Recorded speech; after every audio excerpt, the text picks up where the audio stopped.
الحمد لله وكفى صلاة والسلام على من لا نبي بعده وعلى آله وأصحابه أجمعين أما بعد قال الله تبارك وتعالى إنك ميت وإنهم ميتون صدق الله العظيم۔ یہ عظیم الشان اجتماع عام ملتان شہر میں نوجوانان توحید و سنت کے زیر اہتمام آب و تاب کے ساتھ اختتام کی طرف جا رہا ہے۔ عزیزان گرامی، واجب التکریم اس کنونشن کا عنوان ختم نبوت ہے، اور ختم نبوت کا مسئلہ صحیح معنوں میں وہی سمجھیں گے جو مسئلہ حیات النبی سمجھتے ہیں۔ جب تک آپ حیات انبیاء کے بارے میں تفصیلات کو نہیں جانیں گے، مناظر اسلام مولانا محمد عثمان صاحب نے حیات عیسیٰ پہ بات کرتے ہوئے کہا کہ حیات عیسیٰ تبھی ہے کہ آپ جسمانی حیات رکھتے ہیں، باقی انبیاء کے لیے یہ جملہ الگ طرح سے، عیسیٰ علیہ السلام کے لیے یہ جملہ الگ طرح سے۔ میں آپ کو یہاں ایک بات اور بھی ساتھ ذکر کروں گا۔ بہت علماء نے یہ بات لکھی ہے کہ انبیاء میں عیسیٰ علیہ السلام یہ رسول اللہ صلی اللہ علیہ وسلم کے صحابی ہیں۔ اب سوال یہ ہے کہ حضرت عیسیٰ صحابی کیسے بنے؟ جواب یہ آئے گا کہ معراج والی رات حضرت عیسیٰ علیہ السلام کی ملاقات حضور صلی اللہ علیہ وسلم کے ساتھ ہوئی۔ اب پھر سوال اٹھے گا کیا دیگر انبیاء کی ملاقات نہیں ہوئی؟ حضرت آدم سے لے کر حضرت عیسیٰ تک سارے انبیاء سے نہیں ملے رسول اللہ صلی اللہ علیہ وسلم؟ بیت المقدس میں سب سے ملاقات ہوئی، لیکن جن علماء نے حضرت عیسیٰ علیہ السلام کو صحابی کہا، انہوں نے باقی انبیاء کو صحابی نہیں کہا۔ صرف اسی بنیاد پر صحابی وہی کہلائے گا جو روح جسم دنیا والے کے ساتھ ایمان کی حالت میں رسول اللہ صلی اللہ علیہ وسلم کا چہرہ دیکھے گا۔ اب لامالا کہنا پڑے گا باقی انبیاء ان کی ملاقات کی نوعیت الگ ہے، اور حضرت عیسیٰ علیہ السلام کی ملاقات کی نوعیت الگ ہے۔ یہ صحابی بنے تبھی اسی صورت میں کہ ان کو حیات جسمانیہ اور حیات دنیاویہ حاصل تھی، اور باقی انبیاء کو حیات روحانیہ اور ان کی ارواح متشکل ہو کر آئی تھیں۔ اس وجہ سے حضرت عیسیٰ علیہ السلام صحابی بنتے ہیں، اور باقی انبیاء کے بارے میں صحابی ہونے کا قول علماء نے نہیں کیا۔ عزیزان گرامی، ختم نبوت کے دلائل، توجہ سے بات سمجھیے۔ قرآن پاک بھرا پڑا ہے، حضرت صلی اللہ علیہ وسلم آخری نبی ہیں، یہ نبوت پیغمبر پر آ کر ختم ہوئی ہے۔ حضرت کے بعد کسی اور آدمی کو نبوت نہیں ملے گی، قرآن بھرا پڑا ہے۔ علماء نے کہا وَلَٰكِن رسول اللہ وخاتم النبیین، کہ رسول اللہ آخری نبی ہیں، نبیوں سے آخر میں آئے ہیں۔ اور قرآن پاک میں ایک دوسرے مقام پہ اللہ فرماتے ہیں مَن یُشَاقِقِ الرَّسُولَ مِن بَعْدِ مَا تَبَيَّنَ لَهُ الْهُدَىٰ وَيَتَّبِعْ غیر سبیل المؤمنین نولہ ما تولی ونصلی جہنم۔ یہاں اللہ رب العالمین نے فرمایا کہ جو میرے نبی کی مخالفت کرے گا اور مومنین کے راستے سے الگ ہو کر چلے گا، اگر لا محالہ رسول اللہ کے بعد اور نبی ہوتا تو مومنین کا تذکرہ اللہ نہ فرما دے۔ 20 قرآن کی آیات ہیں جس میں ختم نبوت کا مسئلہ بیان ہے۔ الیوم اکملت لکم دینکم واتممت علیکم نعمتی ورضیت لکم الاسلام دینا۔ یہ تکمیل دین والا وصف صرف رسول اللہ صلی اللہ علیہ وسلم کا ہے۔ 1.25 لاکھ لگ بھگ پہلے انبیاء کو اللہ نے یہ شرف نہیں عطا کیا۔ بخاری میں حدیث ہے کہ ایک یہودی حضرت فاروق اعظم کے پاس آ کر کہتا ہے کہ آپ کے قرآن میں ایک آیت ہے، اگر ہماری تورات میں آتی ہم اس دن کو عید بناتے۔ حضرت فاروق اعظم نے کہا وہ کون سی آیت ہے؟ وہ کہنے لگا کہ الیوم اکملت لکم۔ فاروق اعظم فرماتے ہیں میں اس دن کو بھی جانتا ہوں، اس جگہ کو بھی جانتا ہوں کہ جہاں یہ آیت رسول اللہ پہ نازل ہوئی، میں تو اس دن کو بھی جانتا ہوں۔ معلوم ہوا کہ اس حدیث سے یہ واضح ہوا کہ یہ تکمیل دین صرف کن پر ہے؟ رسول اللہ صلی اللہ تعالی علیہ وسلم پر ہے، آپ سے پہلے انبیاء پر یہ تکمیل دین نہیں ہے۔ تکمیل دین کا معنی ہے اضافہ بھی ختم اور کمی بھی ختم۔ شاید یہی وجہ ہے کہ امام بخاری رحمۃ اللہ تعالی علیہ اس حدیث کے معنی بعد حدیث لائے۔ ایک دیہاتی آدمی رسول اللہ کی خدمت میں آ کر جب اس نے قسمیں دلا کر کہا کہ حضور آپ اللہ کے رسول ہیں، آپ نے فرمایا میں اللہ کا رسول ہوں۔ اس نے کہا کہ نماز روزہ یہ چیزیں، آپ نے فرمایا بالکل حق ہے، یہ چیزیں سب ہیں اور مسلمانوں پر ان کی پابندی عائد ہے۔ وہ جاتے ہوئے پتہ کہتا ہے واللہ لا ازید ولا انقص، اللہ کی قسم جو آپ نے کہہ دیا نہ کمی نہ اضافہ کروں گا نہ اس میں کمی کروں گا۔ تو نبی علیہ السلام نے فرمایا اگر اس نے سچ بولا یہ جنتی آدمی دنیا میں چلتا پھرتا دیکھ لو۔ قرآن پاک کی آیات ہیں کہ آپ علیہ الصلوۃ والسلام آخری پیغمبر ہیں، حضرت پہ نبوت ختم۔ یا ایھا الذین آمنوا اطیعوا اللہ واطیعوا الرسول واولی الامر منکم، اللہ نے اطاعت اللہ اطاعت رسول کے بعد اولی الامر کہا کہ میرے نبی کے بعد علماء آئیں گے، محدثین آئیں گے، فقہاء آئیں گے، میرے پیغمبر کے بعد خلفاء آئیں گے، ان کی بھی اطاعت کرنا۔ نبی کے بعد نبوت ختم، رسالت ختم۔ اللہ نے قرآن پاک میں کہا اذا اخذ اللہ میثاق النبیین لما آتیتکم من کتاب وحکمہ ثم جاءکم رسول، اے انبیاء تمہاری طرف میرا رسول آئے، تمہارے بعد میرا رسول آئے، تم پہلے آؤ میرا رسول آخر میں آئے۔ قرآن کہتا ہے ثم جاءکم، اگر تمہارے پاس آئے۔ قرآن مقدس کی آیات واضح ہیں کہ آپ علیہ السلام آخری پیغمبر ہیں اور پیغمبر کے بعد نبوت کسی اور کو ملنے والی نہیں ہے۔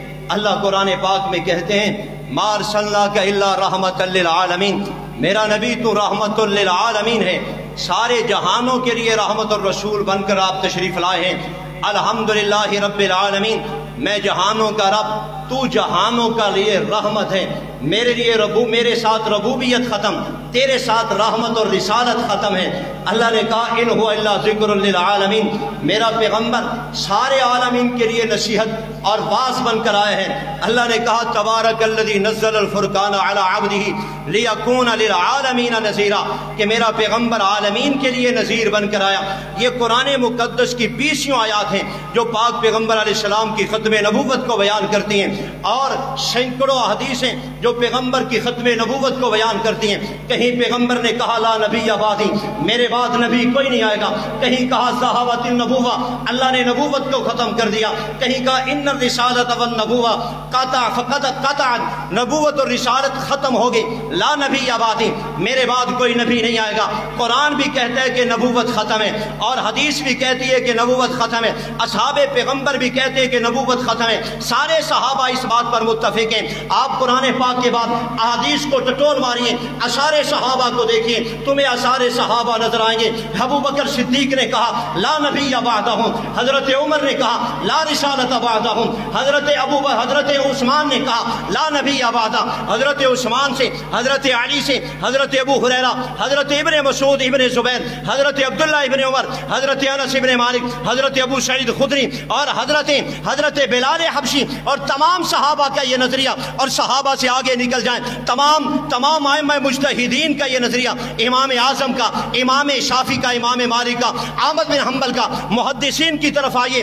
امام بخاری نے کہا لا نبی بعدی، حضرت مسلم نے، ابو داؤد، ترمذی، نسائی، ابن ماجہ نے، یعنی اتنے دلائل پیغمبر کے ختم نبوت پر قرآن بھی پڑھا ہے اور حدیث بھی پڑھی ہے، اصحاب پیغمبر کا بھی اتفاق ہے اور ساری امت محمدیہ کا اتفاق ہے کہ پیغمبر کے بعد کوئی اور نبی نہیں آنے والا۔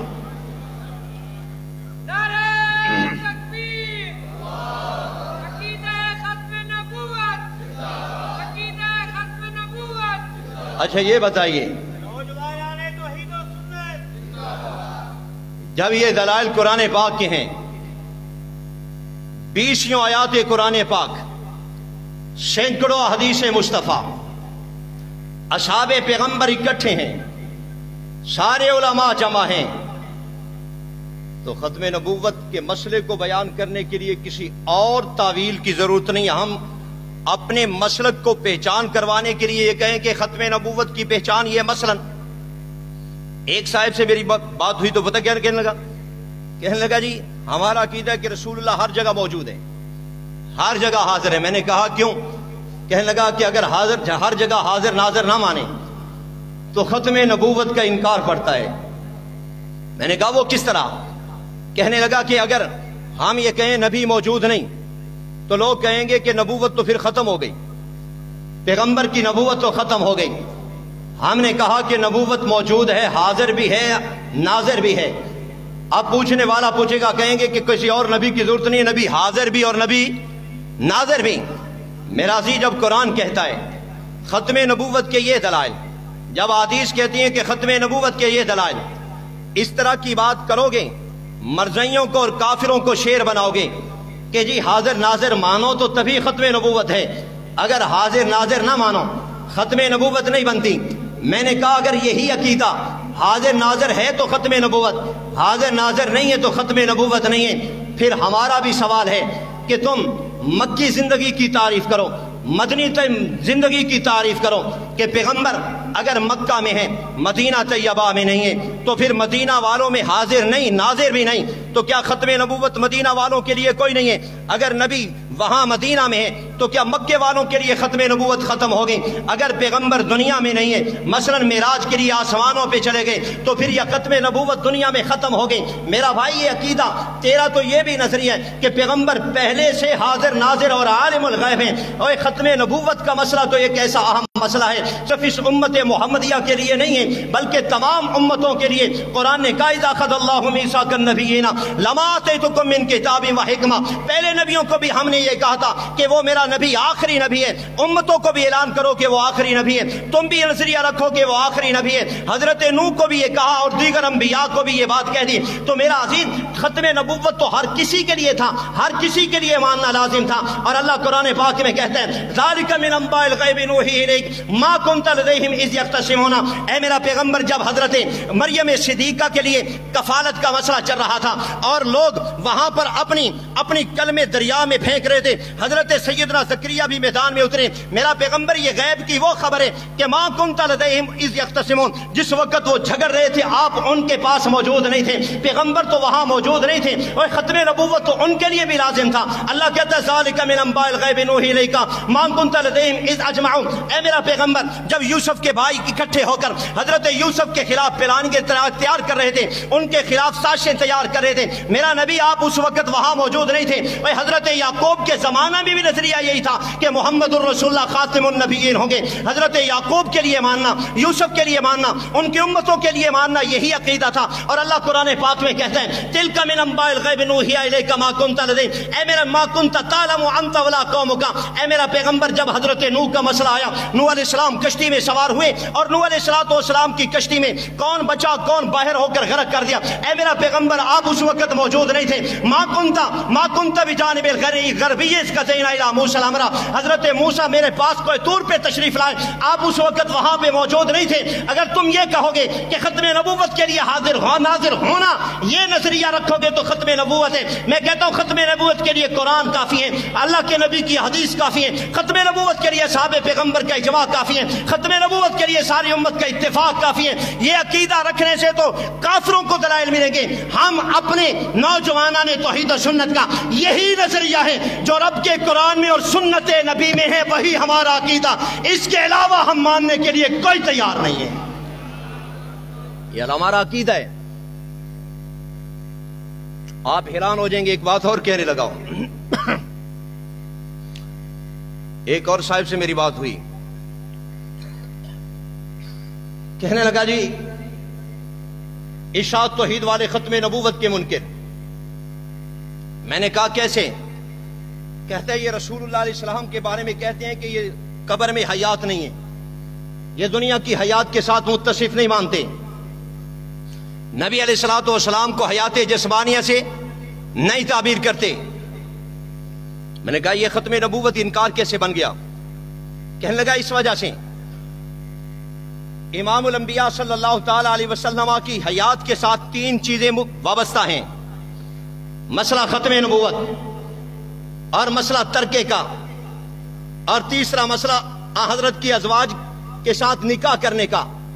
ہم یہ کہتے ہیں پیغمبر حیات دنیاویہ کے ساتھ حیات ہیں، جسمانی حیات رکھتے ہیں، اس وجہ سے حضرت کی ازواج سے نکاح جائز نہیں ہے، کیونکہ زندہ آدمی کی بیوی سے نکاح جائز نہیں۔ ہم کہتے ہیں پیغمبر حیات ہیں، ان کا ترکہ تقسیم نہیں ہوا کیونکہ زندہ آدمی کی وراثت نہیں ہوتی۔ ہم کہتے ہیں کہ نبی حیات ہیں اس وجہ سے کہ آپ زندہ ہیں، نبوت ختم نہیں ہوئی، اگر فوت مانو گے نبوت ختم ہو جائے گی۔ میں نے کہا یہ تیری تینوں باتیں غلط، قرآن و سنت کے خلاف ہیں۔ کیوں؟ پیغمبر کائنات، امام قرآن کچھ اور کہیں، آپ کچھ اور کہیں۔ قرآن تو کہتا ہے ازواج امہاتہم، میرے پیغمبر کی بیویوں سے نکاح اس وجہ سے جائز نہیں کہ وہ مومنوں کی مائیں ہیں، ماں سے کون نکاح کرتا ہے؟ تو کہتا ہے ترکہ اس وجہ سے تقسیم نہیں ہے، نبی حیات ہیں۔ میں کہتا ہوں رب کے پیغمبر نے، بخاری میں روایت ہے، رسول اللہ علیہ السلام نے فرمایا نحن معاشر الانبیاء لم نورث ما ترکنا صدقہ، ہم جو انبیاء کی جماعت ہیں کسی کو وارث نہیں بنا کر جاتے، جو ہمارے پاس ہوتا ہے وہ رائے خدا میں صدقہ ہو جاتا ہے۔ تو کہتا ہے کہ اس وجہ سے ترکہ تقسیم نہیں ہوا کہ پیغمبر حیات ہیں۔ امام الانبیاء فرماتے ہیں ہمارا ترکہ اس وجہ سے تقسیم نہیں ہوتا کہ ہمارے پاس جو کچھ ہوتا ہے وہ اللہ کی راہ میں صدقہ ہو جاتا ہے۔ اور جہاں تک رہا مسئلہ، جہاں تک آخری بات کہہ رہا ہوں، جہاں تک مسئلہ کہ پیغمبر کی حیات اور ختم نبوت کا، میں نے کہا کہ تو بڑا یا ابو بکر صدیق بڑے، حضرت صدیق اکبر کا علم بڑا۔ میرا عقیدہ نوجوانان توحید و سنت کا نظریہ ہے کہ انبیاء کے بعد سب سے زیادہ علم والی شخصیت حضرت ابو بکر صدیق ہے رضی اللہ تعالیٰ عنہ۔ کسی کے پاس تھوڑا علم، ابو ہریرہ بڑے علم والے ہیں، ہزاروں حدیثیں بیان کی، حضرت عائشہ بڑی علم والی ہیں، شریعت کا آدھا علم اپنے سینہ میں رکھتی تھیں، اور حضرت عبداللہ ابن مسعود بڑے علم والے، آپ نے فرمایا انکا علم، تو بڑے علم والا ہے۔ حضرت علی علم والے، فرمایا کہ یہ چیف جسٹس ہے، قاضی القضات ہے۔ عمر علم والے، عثمان علم والے، لیکن میرا عزیز سب سے زیادہ علم حضرت ابو بکر کے پاس ہے۔ پیغمبر کا یہ فرمان موجود ہے، ما صد اللہ فی صدری صدقت فی صدری ابی بکر، فرمایا کہ لوگوں جتنا علم میرے رب نے میں محمد کریم کے سینے میں رکھا تھا، میں نے وہ سارا علم اٹھا کر ابو بکر کے سینے میں رکھ دیا۔ صدیق اکبر کیا جانے، وقت نہیں ہے ورنہ میں آپ کو بتاؤں ابو بکر کی کتنی شانیں۔ صحابہ بیٹھے ہیں، ابو بکر بیٹھے ہیں، نبی علیہ السلام نے فرمایا میرے صحابہ 360 صفتیں ہیں، ایک وصف بھی مومن کے ساتھ مل گئی، اس وصف کے ساتھ ایمان کے ساتھ دونوں چیزیں مل گئی وہ جنت میں جائے گا۔ اخلاق عالی وصف ہے، لا الہ الا اللہ کلمہ پڑھنے والے کے ساتھ اخلاق مل گیا وہ جنت میں جائے گا۔ حیا اعلیٰ وصف ہے، کلمے کے ساتھ مل گئی وہ جنت میں جائے گا۔ ابو بکر صدیق سامنے بیٹھے کہتے ہیں یا رسول اللہ میرے اندر کون سی وصف ہے، میں بھی جنت میں جاؤں گا، کس وصف کے ساتھ متصف ہو کر جنت میں جاؤں گا؟ سنیے میرے آقا کا جواب۔ آپ علیہ الصلوۃ والسلام نے فرمایا ابو بکر صدیق تیرے اندر وصفوں کی بات ہے، 1 2 4 5 6 7 10 15 20 40 50 ہوں تو میں تجھے گناؤں۔ اے ابو بکر اللہ نے تیرے وجود میں 360 ساری کی ساری صفتیں رکھی ہوئی ہیں۔ ابو بکر صدیق نے ایک طرف حضرت خالد ابن ولید کی کمان میں لشکر جرار تیار کیا، ان کو مسیلمہ کذاب کی سرکوبی کے لیے روانہ کر دیا۔ مسیلمہ کذاب ختم نبوت کا منکر تھا، تعویلیں کر کے اپنے لیے نبوت کو جاری کرنا چاہتا تھا۔ ابو بکر صدیق نے کہا جاؤ جا کر اس کا کلا کما کر دیا جائے، اور دوسری طرف حضرت ابو بکر صدیق پیغمبر کے منبر پر کھڑے ہو کر اعلان کر دیں ان محمدن قد ماتا، ان محمدن قد ماتا، کہ محمد پاک صلی اللہ تعالیٰ علیہ وسلم فوت ہو گئے۔ اور بخاری پڑھ رہا ہوں، حضرت سیدہ فاطمہ نے کہا یا بتاہو من جنت الفردوس ماواہو، اے میرے ابا جان آپ جنت الفردوس میں مقام پکڑ گئے۔ اور ایک طرف ختم نبوت کا مسئلہ بیان کرنے کے لیے حضرت سیدہ عائشہ ایک طرف کہتی ہے میرے باپ پر موت آ گئی، میرا باپ دنیا سے چل بسا، میرے باپ کی روح نکل گئی، جنت الفردوس میں جگہ پکڑ لی۔ اور دوسری طرف حضرت صدیق کے پاس آ کر کہتی ہے ابو بکر میرے باپ کا ترکہ دو۔ لوگ سوال کرتے ہیں صدیق کو پتا تھا کہ نبی نے کہا کہ ہم نبیوں کی جماعت ترکہ نہیں چھوڑتی، حضرت عائشہ کو پتا تھا اور دوسرے صحابہ کو پتا تھا، نبی کی لختے جگر کو کیوں نہیں پتا، فاطمہ الزہرا کو کیوں نہیں خبر؟ میرے عزیز ہم یہ کہتے ہیں حضرت فاطمہ الزہرا جو حضرت ابو بکر کے پاس آئی تھی وہ ترکہ مانگنے کے لیے نہیں آئی تھی، بلکہ وہ تو ختم نبوت کا مسئلہ بیان کرنے کے لیے آئی تھی۔ اے ابو بکر میرے باپ کا ترکہ کہاں ہے، میرے باپ کی وراثت کہاں ہے؟ ابو بکر نے کہا کہ فاطمہ تیرے باپ نے کہا تھا نان و معاشر الانبیاء، ہم جو انبیاء کی جماعت ہیں ہم ترکہ نہیں چھوڑتے، جو ہوتا ہے وہ رائے خدا میں چلا جاتا ہے۔ حضرت فاطمہ تو زہرا چلے گی۔ اب سوال ہے کہ فاطمہ لینے کے لیے کیا آئی تھی؟ نبی کی لخت جگر لینے کے لیے آئی تھی۔ ہم یہ کہتے ہیں وہ لوگوں کو بتانے کے لیے آئی تھی میرے پیغمبر میرے نبی کے پاس میرے باپ کے پاس کچھ نہیں ہے، نہ بینک نہ بینس ہیں، نہ اس کے پاس جائیداد ہیں، نہ اس کے پاس روپیہ ہے، وہ سچا پیغمبر ہیں۔ اور نبوت تو میرے باپ پہ ختم ہو گئی، وہ تو ختم نبوت کا مسئلہ بیان کرنے کے لیے آئی تھی کہ میرا باپ فوت بھی ہو گیا اور خاتم الانبیاء بھی ہے۔ وما علینا الا البلاغ۔